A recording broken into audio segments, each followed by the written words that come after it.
નમસ્કાર. દિવસભરના તાજા સમાચારોમાં તમારું સ્વાગત છે. તમારી સાથે હું છું પિનલગીરી ગોસ્વામી. સમાચારો વિસ્તારથી જાણીએ એ પહેલા મહત્વના સમાચારો ઉપર એક નજર. મિત્રો, અત્યારના સૌથી મોટા અને તાજા સમાચારમાં વાત થશે ખ્યાતિકાંડમાં ચિરાગ રાજપૂત, રાહુલ જૈન અને મિલિંદ પટેલની ધરપકડ કરવામાં આવી છે. અમદાવાદના ખ્યાતિકાંડની તપાસ અમદાવાદ ક્રાઇમ બ્રાન્ચને સોંપાયા બાદ પોલીસોને મહત્વની સફળતા હાથ લાગી છે. અમદાવાદ ક્રાઇમ બ્રાન્ચ દ્વારા આ ગુનામાં ફરાર ખ્યાતિ મલ્ટી સ્પેશિયાલિસ્ટ હોસ્પિટલના CEO ચિરાગ રાજપૂત સહિત અન્ય 2 આરોપી મિલિંદ પટેલ અને રાહુલ જૈનની પણ ધરપકડ કરી લેવામાં આવી છે. મિત્રો, અન્ય મહત્વના સમાચારની વાત કરીએ તો 10 લાખની વીજ ચોરી ઝડપાઈ છે. ભાવનગર શહેરમાં PGVCLની 7 જેટલી વિજિલન્સની ટીમો વહેલી સવારથી ચેકિંગ હાથ ધર્યું હતું, જેમાં અલગ અલગ 7 ટીમો બનાવીને અલગ અલગ 220 વીજ કનેક્શનની તપાસ હાથ ધરવામાં આવી હતી, જેમાં 15 રહેણાંક બિલ્ડિંગોમાં 10 લાખની વીજ ચોરી ઝડપાઈ છે. આ તમામ લોકો સામે નોટિસ ફટકારીને કાયદેસરની કાર્યવાહી હાથ ધરવામાં આવી છે. આ વીજ ચોરી પકડાતા અન્ય લોકોમાં પણ ફફડાટ વ્યાપી ગયો છે.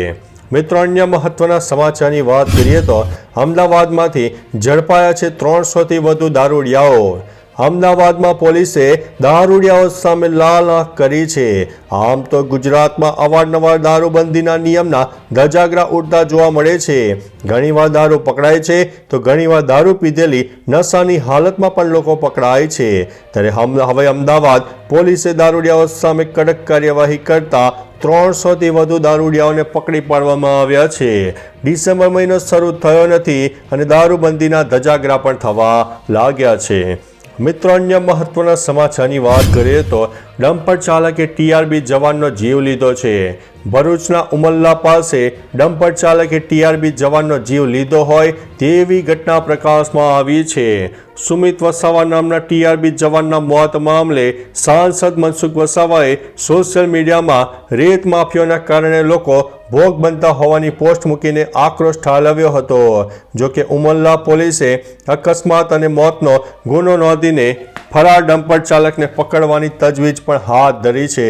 સાંસદે અપીલ કરી છે કે પોલીસ વિભાગ તેમના પરિવારને યોગ્ય સહાય કરે. મિત્રો, અન્ય મહત્વના સમાચારની વાત કરીએ તો શું પંડિત ધીરેન્દ્ર શાસ્ત્રી ઉપર હુમલો થયો હતો? તો જાણી લો આ સમાચાર. બાગેશ્વર ધામના પીઠાધીશ્વર પંડિત ધીરેન્દ્ર શાસ્ત્રી હિન્દુઓને જાગૃત કરવા પદયાત્રા પણ કાઢી રહ્યા છે. પદયાત્રા દરમિયાન ભીડમાંથી કોઈએ આવીને ધીરેન્દ્ર શાસ્ત્રી પર મોબાઈલ ફેંક્યો હોય તેવી ઘટના સામે આવી છે. ફૂલો સાથેનો મોબાઈલ ફોન ફેંક્યો હતો. જોકે આ અંગે સ્પષ્ટતા આપતા પંડિત ધીરેન્દ્ર શાસ્ત્રીએ કહ્યું કે મારા પર કોઈ હુમલો થયો નથી, કોઈએ ભૂલથી મોબાઈલ ફેંક્યો હશે. મિત્રો, અન્ય મહત્વના સમાચારની વાત કરીએ તો અમદાવાદને શર્મસાર કરતો કિસ્સો સામે આવ્યો છે. અમદાવાદ શહેરમાં હૈયું હચ મચાવી દે તેવી ઘટના પ્રકાશમાં આવી છે. નરાધામે દીકરી પર દુષ્કર્મ આચર્યું હતું ત્યારે બાળકીની હત્યા કરવાનો પણ પ્રયાસ કરવામાં આવ્યો હતો. સમગ્ર ઘટનામાં નરાધામે બાળકીને ઈજાઓ પહોંચાડીને માર માર્યો હતો. નિકોલ પોલીસે આરોપીઓની ધરપકડ કરીને આગળની કાર્યવાહી હાથ ધરી છે. મિત્રો, અન્ય મહત્વના સમાચારની વાત કરીએ તો નરેશ પટેલ જયંતિ સરદારાને મળશે. જયંતિ સરદારા પર પીઆઈએ હુમલો કરતા સરદારે આક્ષેપ મૂક્યો હતો કે આ હુમલો નરેશ પટેલના કહેવા પર કરાયો હતો. તો ખોડલધામના પ્રવક્તા હસમુખ લુણાગરિયાએ કહ્યું છે કે ચેરમેન નરેશ પટેલે આ મામલે ચિંતા વ્યક્ત કરી છે. બંને વ્યક્તિઓ વચ્ચે જે બાબત બની છે તે વ્યક્તિગત છે. બંને સામાજિક સંસ્થાઓ સાથે સીધી રીતે કોઈ લેવા દેવા નથી. નરેશ પટેલ હાલ વિદેશ છે. પરત આવી તેઓ સમાજના આગેવાનો સાથે બેઠક કરનારા છે. સાથે જયંતિ સરદારાને પણ મળનારા છે. મિત્રો, અન્ય મહત્વના સમાચારની વાત કરીએ તો IIM અમદાવાદના વિદ્યાર્થીઓને મળ્યું છે પ્લેસમેન્ટ. જી હા દોસ્તો, IIM અમદાવાદના PGP અને MBAના સમર પ્લેસમેન્ટમાં આ વર્ષે કુલ 394 વિદ્યાર્થીઓને પ્લેસમેન્ટ મળી ગયું છે. તેમાં સૌથી વધારે 150 વિદ્યાર્થીઓને કન્સલ્ટિંગ સેક્ટરમાં, 87ને બેન્કિંગમાં, ફાઇનાન્શિયલ સર્વિસીસમાં, 28ને કોંગ્લોમેરેટ્સમાં, 21ને ઉત્પાદન ક્ષેત્રે, બાકીના વિદ્યાર્થીઓને pharma, retail, engineering, technology, IT તેમજ અન્ય ક્ષેત્રોમાં નોકરીઓ મળી ગઈ છે. TCS, મહિન્દ્રા સહિત 51 કંપનીઓએ પ્લેસમેન્ટ ઓફર કર્યું છે. મિત્રો, અન્ય મહત્વના સમાચારની વાત કરીએ તો ખ્યાતિ હોસ્પિટલે 43 મહિનામાં જ 26.48 કરોડના ક્લેમ કર્યા છે. જી હા દોસ્તો, ખ્યાતિ હોસ્પિટલે PMJAY યોજનાના એનરોલમેન્ટ થયા પછી એટલે કે વર્ષ 2021ના મે માસથી 2024ના નવેમ્બર માસની 11 તારીખ સુધીમાં 4,947 ઓપરેશનો કરી નાખ્યા હતા. આ તમામ ઓપરેશન PMJAY યોજના અંતર્ગત કર્યા હોવાના અહેવાલ પણ મળી રહ્યા છે. આ તમામ ઓપરેશન અંતર્ગત કુલ 26,48,52,308 રૂપિયાની રકમ માટેના ક્લેમ સરકારમાં કરવામાં આવ્યા છે. મિત્રો, અન્ય મહત્વના સમાચારની વાત કરીએ તો પુષ્કર મેળામાં ગુજરાતના નાગરાજે તમામનું ધ્યાન ખેંચ્યું છે. વડગામ તાલુકાના ધોતા ગામના એક ખેડૂતે પાડાનો ઉછેર કર્યો હતો, જે પાડાની રાજસ્થાનના પુષ્કર મેળામાં 1.25 કરોડની બોલી બોલાઈ હતી. આ નાગરાજ પાડાએ ભારત દેશમાં બીજો અને ગુજરાતમાં પ્રથમ નંબર મેળવ્યો હતો. આ ખેડૂતને ત્યાં 1.25 કરોડની કિંમતનો પાડો છે. તેની જાણ થતાં જ આજુબાજુમાંથી લોકો આ પાડાને જોવા માટે આવી રહ્યા હતા અને પાડા સાથે સેલ્ફી પણ લઈ રહ્યા હતા. મિત્રો, અન્ય મહત્વના સમાચારની વાત કરીએ તો નવા પ્રદેશ પ્રમુખ માટે આ નામો પર ભાજપમાં ચર્ચા.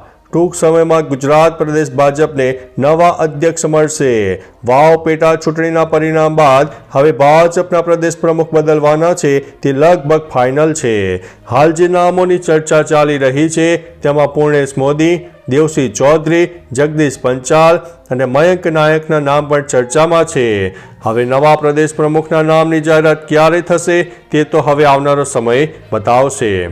મિત્રો, અન્ય મહત્વના સમાચારની વાત કરીએ તો જયંતિ સરદારાને લઈને મોટા નિવેદનો સામે આવી રહ્યા છે. જયંતિ સરદારા પર PIએ કરેલ જીવલેણ હુમલાને મામલે પાટીદાર અગ્રણી પરસોત્તમ પીપળિયાએ કહ્યું છે કે આ ખોડલધામને બદનામ કરવાનો પ્રયાસ થઈ રહ્યો છે. તેમણે રૂપિયાના જોરે જયંતિ સરદારાએ પોલીસ ફરિયાદ કર્યાનો આરોપ મૂક્યો છે. કહ્યું છે કે ખોડલધામ આવા પ્રયાસોથી બદનામ થતું નથી. મુકેશ મિર્જાએ ઘટનાને દુઃખદ પણ ગણાવીને કહ્યું છે કે ખોડલધામ અને સરદારધામ વચ્ચે વિવાદ ન હોઈ શકે. ખોડલધામ ધાર્મિક અને સરદારધામ કેળવણી આપતી સંસ્થા છે. મિત્રો, અન્ય મહત્વના સમાચારની વાત કરીએ તો ખ્યાતિકાંડમાં હજુ 3 આરોપીઓ ફરાર છે.